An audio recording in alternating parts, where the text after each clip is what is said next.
our lovely Sadhguru. The whole human mechanism is so fantastic. If you make it work for you, it will do wonders. We can give you tools to make it work for you, not against you. Yes. The Shambhavi Kriya, inner engineering, Grace Yoga, everything that you get to do gets to put your ventral vagus nervous system into toning exercise mode, and your prefrontal cortex, through mindfulness, you get to start learning how to harness your adult part of the brain. What's even more amazing is when you learn from the polyvagal theory doctor how you have a mammalian heritage, and you learn why your nature is love. So Sadhguru quote 2, human nature, it's love, yes. Only though when you're able to be in the green. So if you and I are talking and I'm able to be my functional adult, I'm able to present to you, here's my subjective experience, here's what I'm feeling. And as I'm doing that, I'm also going to be aware that you're going to have a subjective, and you might not present your stuff like a subjective experience though. Because your 3-year-old might not have, like I was saying in the shorts, a whole heart. And this is very important. It's not because it's actually broken, it's a muscle. But if you learn about human babies, and we're all human babies, the first 18 months of your life are quite impactful and important. Not to mention the mother that had you in the womb. The last 3 months of that are very important. And so your chemistry, you don't know, unless you do know, by learning about trauma-informed, somatic-informed, neuroscience informed, bringing it all together with the knowingness of why compassion is important but not easily accessible by all immediately. Compassion in the machines that the 4D thinks are aliens and evil, which instead 5D person will know, no, thank goodness, because it proves there's no demon inside of anybody, not even in the brain, when some people have nightmares and see demons and see things. I see things too. It's called dissociation, and REM is erupting in my waking state. Difference is I don't see the same way a 4D mystic sees, because I'm not judging human babies, because I'm a human baby too, and the stars are really in the mind's eye. And I know the difference between the mind's eye and if I'm actually going to touch you. I don't need to make one be more real than the other. Really, it's kind of like, again, the flat earthers is who I'm going to use as the most obvious example, because I know some people are like, well, no, it's different with the ancients. Not really, because the ancients talk a lot about stories, and they have not really, proven anything concretely. So if you want to say there's proof, I'm going to say, here, go to the flat earthers then too, because your equation is more of, I want to believe what I want to believe. Then okay, you believe your stuff. I'm going to believe my stuff. But let's not talk about it as truths, shall we? Shall we talk about it as those breadcrumbs that we all can harness and use, because that's what you do with information. So if we're going to talk about truths, then we're going to talk about math and physics. We're going to break it down to data. Not the type of data that people use to support their own breadcrumb trail. Because, by the way, data is used to support those who are doing empirical research, that others use it in a way of trying to convince us. Well, that's where, again, if you're reading material and you are actually allowing somebody to convince you, or you're thinking that one statistic proves anything, you're actually forgetting that every day there's new statistics. Every day there's new research. Every day empirical can disprove or reprove, and every day you can expand how you see. And so here's the flow state of an adult who loves. Intelligent ones wander, love to learn. And our brain can't fall out of our head. The only people who say this are the same people who are focusing on making a statement of some sort that they want to say it's this way.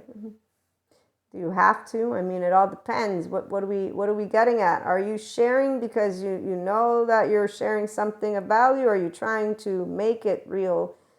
The charge behind anything that is brought forth is always an indication of the agenda of the person who's bringing it, but also of what their idea is. So automatically, a person who uses left and right brain, because there's no ego sensitivity here, I don't need to prove to you. So I'm in a conversation with relational integrity without even needing to present it, because I'm listening to you in a way of knowing you're presenting to me thoughts from your mouth.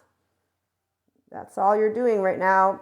If you want to try and get me to believe in you and you start listing to me proof, I know I have an emotionally speaking adaptive child who's now being harsh and charged for some reason. Oh yes, I'm a human too, because they're trying to make me believe what they believe.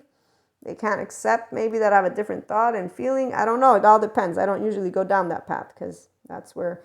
So the first 18 months of your life are very important.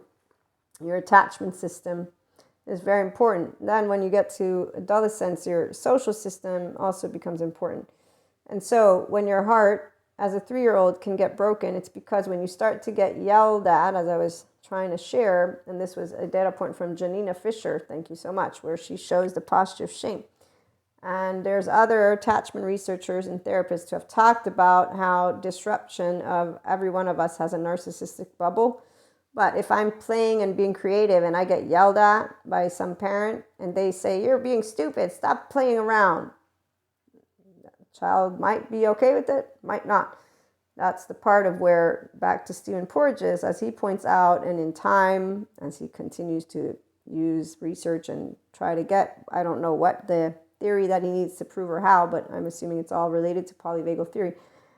He shares it's not the event that happens to you that creates a trauma, it's the nervous system behind the event. And so what also shown is how to build resilience with our attachment system, with our nervous system, this window of tolerance. A lot of people don't know that their 2-year-old is more than just a 2-year-old. They like to talk about the 2-year-old.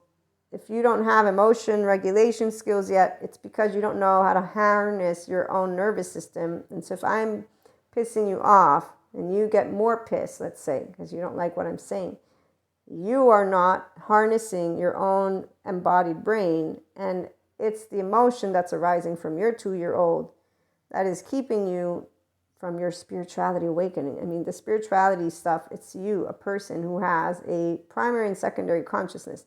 Learning how to work with your body is about this very, very in-depth topic of the attachment system. Let me go back because I have the compassion part.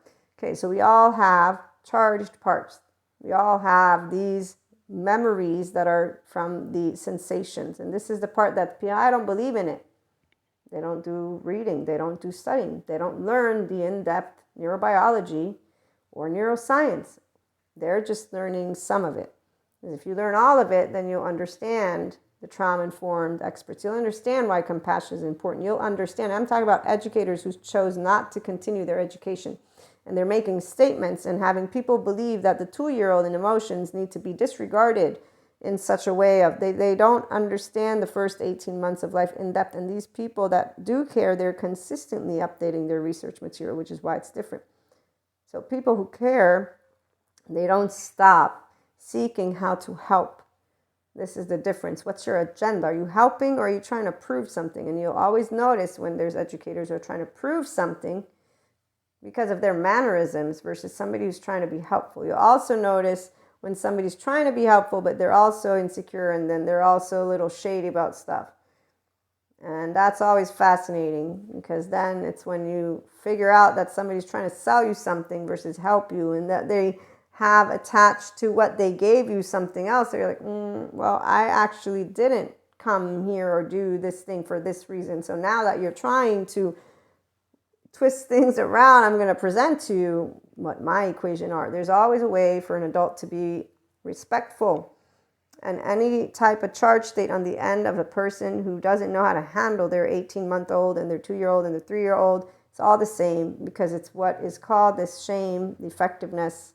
It's a feeling that begins as a reactiveness. Your implicit memory is what rules the past. And I didn't explain it well in that other video, and I don't have my notes. But when I mentioned Julianne and the 6 neurons, there's 2 and 2 and 2. It's a whole other explanation. So there's a tidbit of it. But the past always comes up. So as long as you're not working with your charge and getting to calm yourself, you're not moving into your actual human nature, you're not learning how to harness your ventral vagal nervous system state or you in compassion. But to do that, there has to be compassion towards you. And if there's unresolved trauma and attachment wounds, that's scary because your 0-1-year-old didn't have attachment figures. Your 2, 3, 4-year-old didn't have. It's scary when it comes up. It begins with, are you interested in finding out? Then listening, then maybe holding the hand, and then maybe, if you're right, and this is for people who go to therapy, by the way. So tune in for more. We talk about this and that, and it's important to remember human babies are what are born, not anything different. Bye.